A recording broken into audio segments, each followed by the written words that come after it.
Hello à tous, je fais une vidéo ultra importante qui va concerner la majeure partie des micro-entrepreneurs et notamment ceux qui souhaitent ou qui auront le versement libératoire pour l'année 2024. Il y a quelque chose à faire avant le 1er octobre là, 2023.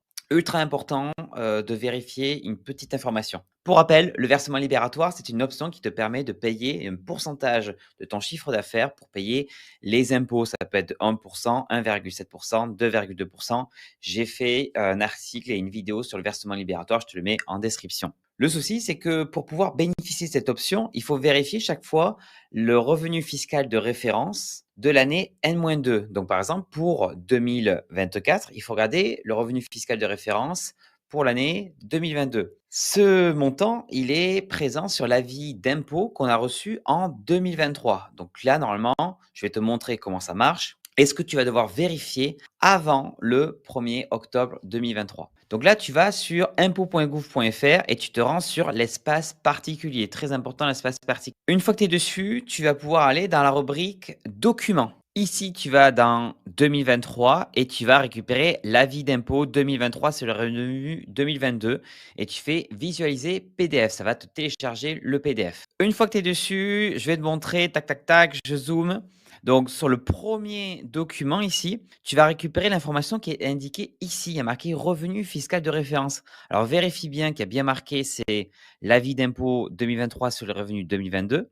Et ce que tu vas faire, c'est que tu vas regarder ce montant-là. Qu'est-ce que tu vas faire? Tu vas prendre ce montant-là qui est indiqué et tu vas diviser par le nombre de parts. Donc, moi, par exemple, 33 415, je vais le diviser par 1. Ça fait 33 415. Mais du coup, si tu as deux parts, tu divises par 2. Si tu as trois parts, tu divises par 3, etc., etc.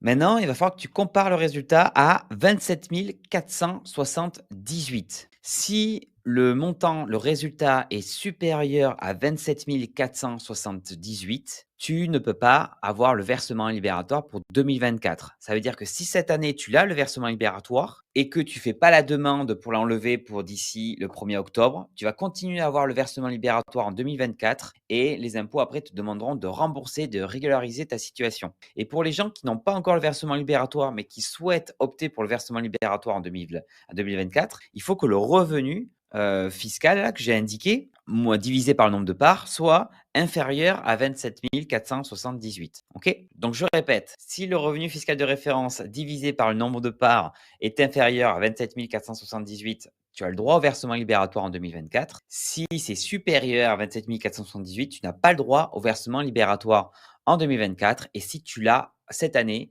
il faut absolument que tu dises à l'URSSAF, je ne souhaite révoquer, enlever cette option pour le versement libératoire d'ici 2024. Et ça, j'ai fait un article, je te le mets aussi dans le lien de description, qui t'explique comment faire la demande. C'est très rapide, c'est sur le site de l'URSSAF. Il faut mettre un petit texte, je te mets le lien directement dans la description. Maintenant, tu peux être dans le cas où tu te dis, ben, tiens, je suis en dessous des 27 478 et donc du coup, moi, je souhaite opter pour le versement libératoire. Attention, c'est pas toujours la bonne option.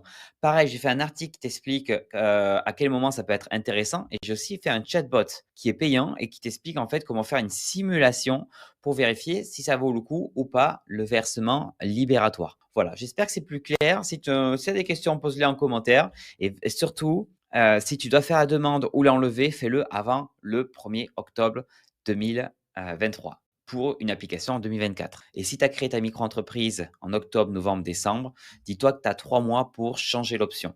Voilà, je te dis à très bientôt pour un nouveau tuto. Salut!